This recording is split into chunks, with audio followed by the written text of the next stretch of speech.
a couple days ago, the networking phase for Shelly was released. So this is the second phase of staking, as you can see. So there's still, I see some comments on my YouTube channel and I see some comments on Twitter. I think there's a little bit confusion. The mainnet is not live yet. We have the networking phase where the nodes are going to communicate with each other. This is for stake pools and stake pool operators to get familiarized with the process. But there's a third stage, and that's the snapshot stage. So that's the incentivized testnet stage. And that should be coming in towards the latter part of the year. I'm thinking mid-November. So mid-November, there's probably going to be some kind of snapshot for the incentivized testnet, and then the mainnet will follow hopefully in quarter 1 of 2020. So there's still a couple steps before you can start staking. But if you're going to be delegating to a staking pool with your ADA, there's no possible way to delegate at the moment. There are no rewards being given out. So don't feel like you're missing out. Trust me, before the process starts, there's going to be a lot of advertisement from stake pools, and there's going to be a lot of information for the end user to get familiarized with the process. But you are not behind the ball or behind the bandwagon whatsoever. We just moved from phase 1 to phase 2, and phase 3 should be later in the year. Rick, did you want to add anything to that? No, only that I started setting up a network node last night at home, Okay. and it was interesting. But as far as the timeline is concerned, that's pretty close to what we're expecting. Is mid-November is the rewards era. Sorry, what did you say it was, dude? I'm so tired. No, the incentive. The No, so incentivized incentivized version of the testnet yes, yes, is in mid-November. Yep, yes, that was mid-November. it.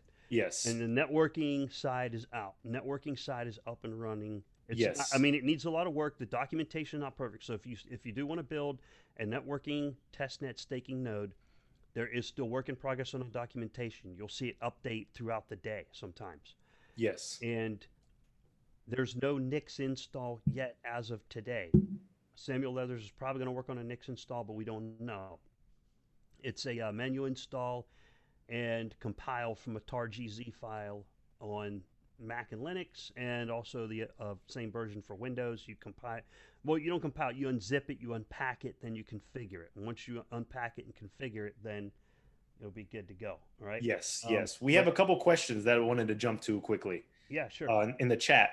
The lead trans, everyone's saying happy birthday, Cardano.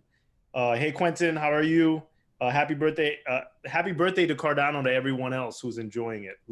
I'm not sure. I haven't checked the live stream or any of the talks that Charles has done, but I may sit through that later. But the lead trans asked, so part 1 question, Charles mentioned today that they're going to take a snapshot of the ADA ledger and pull it into the incentivized sandbox. And part 2, my question is that should we be cautious about moving ADA around once this incentivized sandbox launches? So Rick and I were talking about this. I don't think that there's going to be any correlation between the testnet, the incentivized testnet, and the mainnet ADA that you hold. So as soon as the snapshot gets taken, you have nothing to worry about with your mainnet ADA. Whether or not you can do what you want with it. You could sell your ADA, you can move it to an exchange, you can do this, you can do that, but it's going to have no correlation with what's going on with the incentivized testnet. And the theory is that once the rewards happen so let's say the incentivized testnet happens mid-November, and the mainnet hits maybe the end of January or February. The amount of rewards that you get from that period of time to February will be credited to your ADA. I don't know how that will work as far as if you need to provide another address, or it's going to go back to the same address that you used from the snapshot.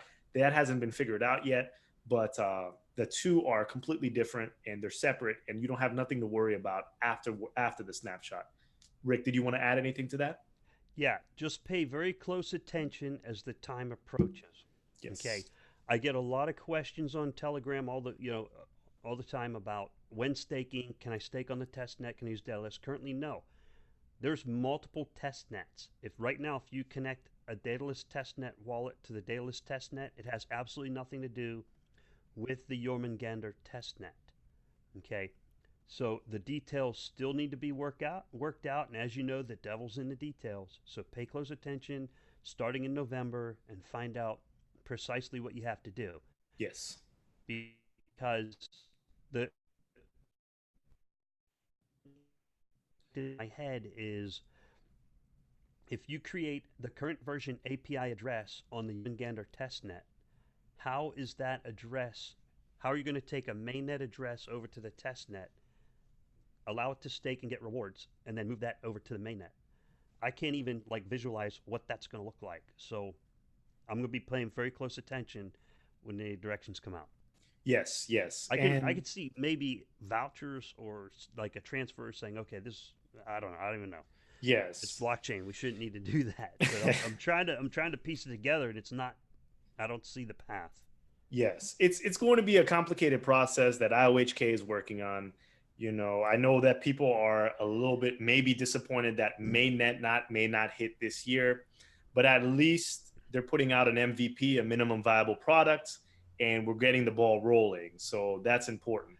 Yeah. You Can I know, clarify something? yes, Because I'm probably going to cause questions in the chat.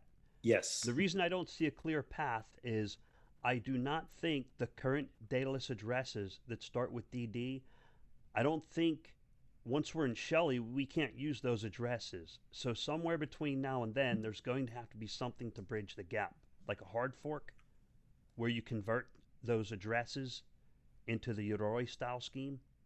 You know what I mean? yes. Because That's what I mean by I don't see a clear path. it's the same thing with adding ledger support to Datalist now. I mean, you would have to create a new address to send it to that ledger specific address. There's no way to bridge that gap whatsoever. I mean, the addresses were created at this point of time, and the code has evolved to this. So in order to move your ADA onto a ledger or to testnet or get rewards, it's going to have to be a kind of a new system where new addresses are going to have to be generated. That's my guess. Okay. All right. Let me see if we got some comments in the chat there. After Shelly mainnet in Q1 2020 from James Jean Casso. Cardano will be totally decentralized, so how do you think IOHK will update the protocol without Voltaire governance for Gogo and Basho phases concretely? I think there's a lot of work being done on the future phases already. Remember, there's at least 4 parallel efforts going on at the same time, but I'm not sure. I don't know the answers to everything. I just try my best to answer stuff, and sometimes I get burned by trolls for it, but I don't care. All right, but James, that it is a really good question. Cardano will be totally decentralized. Voting will not occur until Voltaire and afterwards, so I have no idea how the voting will occur prior to Voltaire.